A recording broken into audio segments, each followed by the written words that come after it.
One should not conceive of thought as being a material substance capable of traveling in waves in the air, from one mind to another, to account for the phenomena of thought transference or telepathy.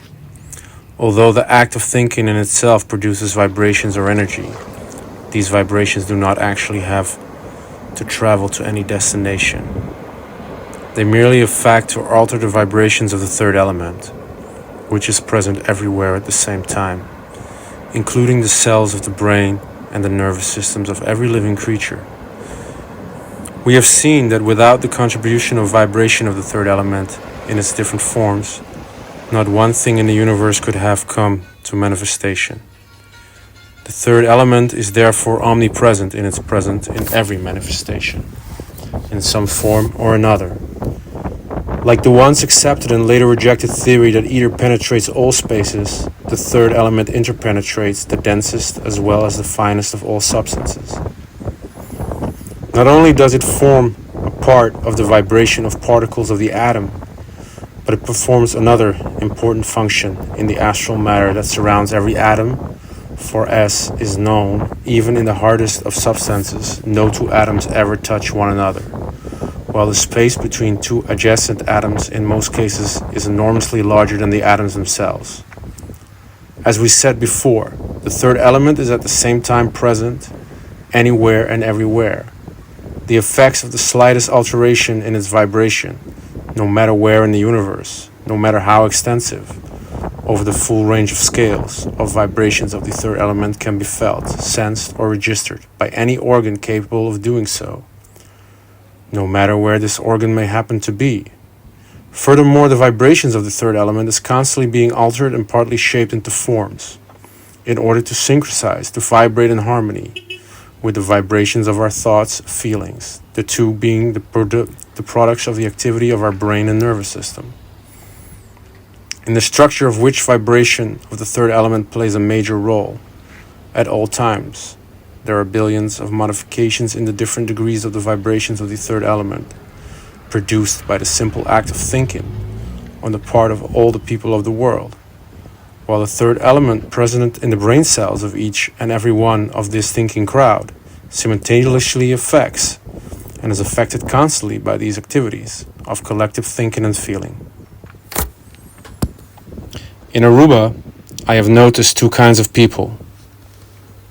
The people that live with the elements and the people that live with the air conditioning. The people that live with the sun, the water, and the wind, they have this freshness over them, this young spirit. I have seen it for myself. People far over 70 behaving like 20-year-olds. At the points on Aruba, West Point, West Point, and Cerro Colorado, there is so much electricity in the air that it can rejuvenate you completely. Rejuvenate your organs, cells, and body. Sitting here, you feel deep contact. A deep contact with our electrical, biological reality. While the tourists hang out at the hotels, these places, like Cerro Colorado, if you sit there for just 2 hours, your body completely regenerates. If you live in Aruba without the air conditioning, and you live with the elements, you will slowly feel that you need less food. You can just eat once a day and drink water as much as you want. A beautiful place. As water molecules collide and break apart in churning, pounding surf or plummeting falls, negative ions are produced. These negatively charged particles have shown to increase levels of serotonin, the feel-good hormone in your brain that lifts your mood and reduces stress. As if needed another reason to visit Aruba, here we learn that it's good for our health.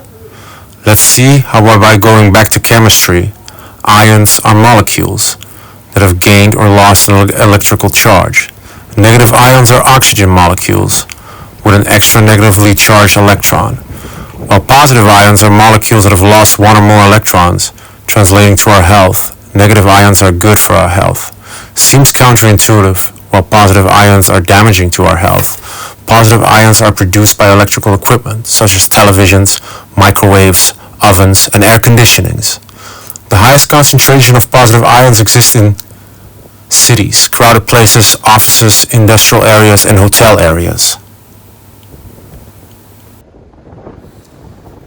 Negative ions are naturally created by the water, air, sunlight, and the Earth's natural radiation.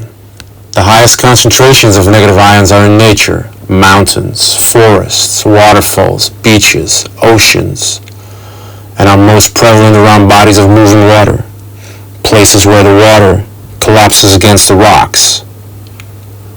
We can see immediately after thunderstorms in the spring when people report lightened moods. Negative ions help us to purify air by attaching to positively charged electrons in bacteria, viruses, dust, pollen, mold spores, pet dander, and cigarette smoke. Negative ions improve overall well-being by increasing serotonin release, which elevates depression, stress, and energy. Negative ions increase the flow of oxygen to the brain, resulting in higher alertness, decreased drowsiness, and more mental energy. Negative ions help to revitalize cell metabolism. Negative ions neutralize free radicals.